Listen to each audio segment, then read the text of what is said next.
I'm Meg, I'm an amateur historian, and welcome to my booktube channel. Kate over at Kate Hickey tagged me for the LGBTQIA Booktube Tag, and I decided to accept, partially because I love Kate and I love tags, but also because I realized I hadn't talked about being queer or like much queer related stuff on my channel thus far, other than like a couple of books, so thought I'd, dive right into that. The first question in the tag is, how do you ID? I use the word queer to identify myself because I am the type of person that will like massively overthink things, and if I'm told that I have to be specific about something, I will be as specific as possible. And I found that when it comes to my sexuality, that is like so hard for me to do because there's a label out there for every single like gender identity, sexuality, romantic attachment combination.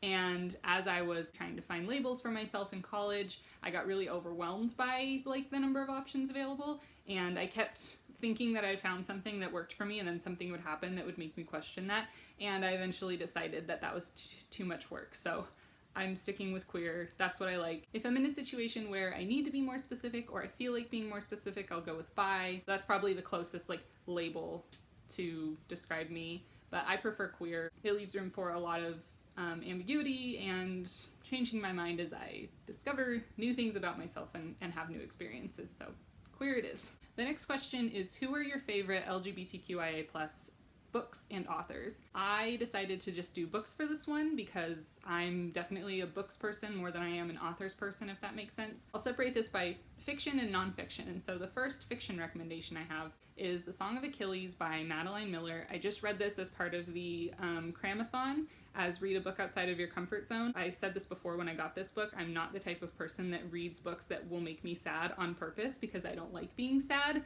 But I've heard so many good things about this book, and it was so worth being sad over. Like, angst with such a great payoff. And why I like it so much is Madeline Miller just does such a great job of making you invested in their relationship. I didn't really know much about the Iliad going into this, but I was still invested. Really, really great book. Love the relationship in this.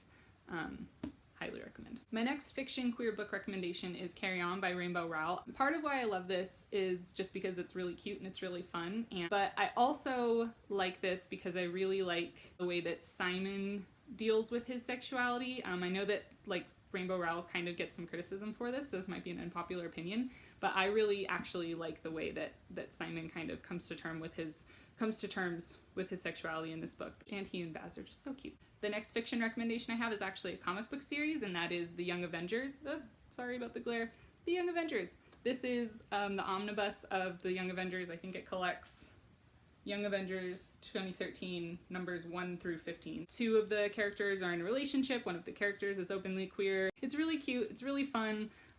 Really enjoy it, and I would love to see like TV miniseries of the Young Avengers because these characters are some of my favorite characters. My last fiction queer recommendation is the Raven Cycle series. This is the first book in the Raven Cycle series, The Raven Boys. This series is so good. Maggie Stiefvater does a great job of crafting the characters in this. One of my favorite things about this series is that there are queer characters, but their queerness isn't like the driving force behind the decisions that they make and the kind of values that they hold dear to themselves. I also have a soft spot for Adam Parrish in this and his particular brand of queerness. I might actually do a video just on why I love Adam Parrish and why I love the way that Maggie Stiefvater writes Adam Parrish in this series, but in any case would really recommend this series. And then I managed to narrow my nonfiction recommendations down to 3 books. The first book I have is Margot Canaday's The Straight State, Sexuality and Citizenship in 20th Century America. This book is basically about the institutionalization of heterosexuality. So starting in the early 20th century and ending in the 1980s, her main argument in this is about kind of how, as the United States federal government grew, so did our conceptions of homosexuality. So where in the early 20th century, there are really like fuzzy definitions of what it means to be a homosexual. By the 1980s, there are really clear-cut definitions. And whereas in the early 20th century, the federal government is still kind of like getting its feet underneath it, and they're still trying to figure out like what powers the federal government has and what it can do. By the 1980s, there are very clear definitions of what the federal government can and cannot do. She argues that because these things kind of developed in tandem, they both influenced each other, so that where in the 1900s or the early 1900s you have a harder time policing homosexuality, by the 1980s the federal government is able to police homosexuality, or at least a specific type of homosexuality, in very concrete ways because they have a better working definition for it. Really loved this book. It's definitely meant to be an academic book. The footnotes are right on the same page as the text, and sometimes the footnotes take up half of the page. So definitely not for the faint of heart. Don't pick up this book expecting it to be like a quick and easy read, but really, really good. It really made me think about what we mean when we talk about homosexuality and how amorphous that can be and why we think about it in a certain way now, and why it's so important to keep fighting for queer inclusion beyond just marriage, because there are so many areas where homosexual people, or at least people considered to be homosexual, have been barred because of the things that Canaday talks about. The next book I have is Lavender and Red, Liberation and Solidarity in the Gay and Lesbian Left by Emily Hobson. So in this book, Hobson focuses on particular neighborhoods in the San Francisco Bay Area and their radical queer politics. And she talks about how, because a lot of these people were queer and also happened to be either immigrants or children of immigrants, especially of South American and Central American countries, they developed a specific type of queer politics that wasn't just focused on queerness, it was focused on solidarity politics. So we can't have queer liberation if we don't have liberation for people of color and immigrants and all of these other groups. What I really liked about this is I think that there is a really rich history of solidarity politics in queer history that tends to be forgotten in favor of just focusing on queer politics. And I think there is a time and a place for focusing on just queer politics, but I also think it's important not to forget about the intersections of these other oppressions. Like, how can we work towards making life better for everybody through these various avenues? Also, Dr. Hobson was my advisor for my master's thesis, so maybe I'm a little bit biased, but I genuinely think this is a really, really good book. She is just so smart, one of the smartest people I've ever met, and so thoughtful, and her passion for her work really shows in this book. The last book I have in this recommendation section, I don't think it was supposed to take this long, but whatever it is Normal Life, Administrative Violence, Critical Trans Politics, and the Limits of Law by Dean Spade. This book was really eye-opening for me. I think that's the best way to describe why I love this book so much. Spade's argument in this book might be controversial, it's definitely radical, and to describe it, I'm actually just going to read off my notes because I've been trying to do this without notes for a couple minutes and it's not quite working. He critiques mainstream gay and lesbian activism, which focuses on what he deems to be ineffective strategies such as legal recognition and equality claims.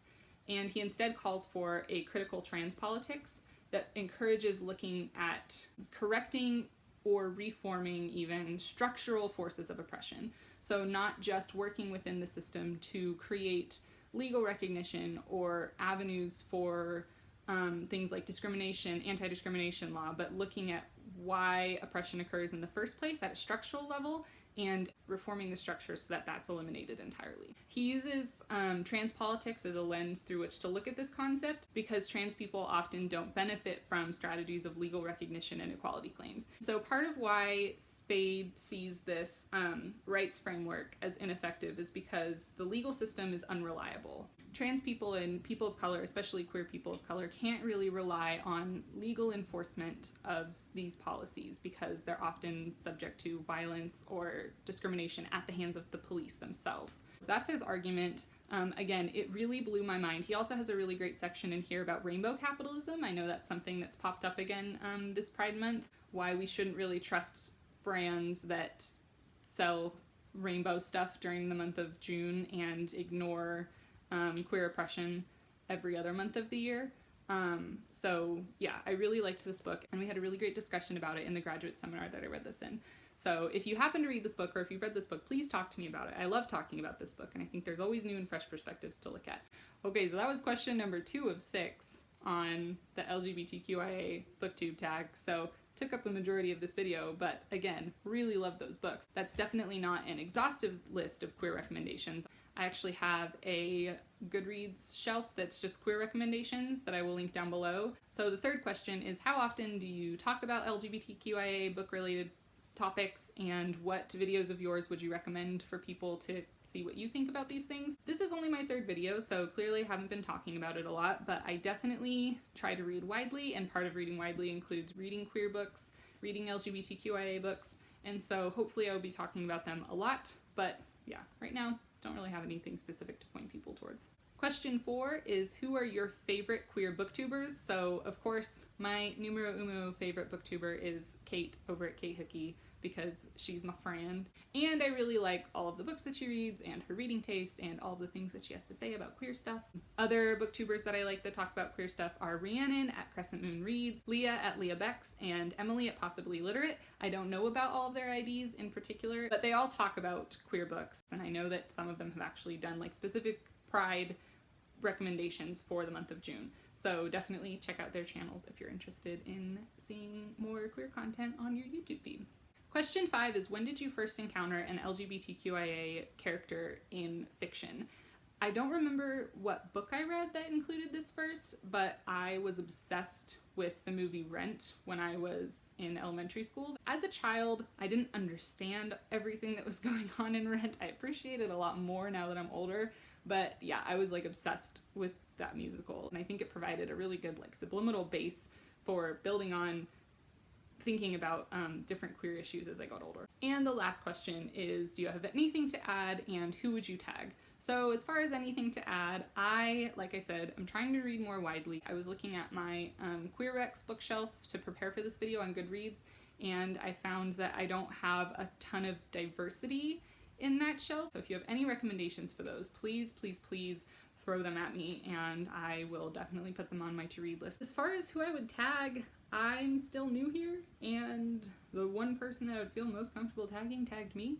So if you're watching this and you're like, this sounds like a cool tag, consider yourself tagged and just go ahead and go for it. I tag you now. You're it. Haha. Okay, and on that silly note, I think I'm done for today. If you want to talk to me more about these books, feel free to do so in the comments or on any of my social media that I'll be leaving below. And other than that, have a great day and enjoy the rest of Pride Month.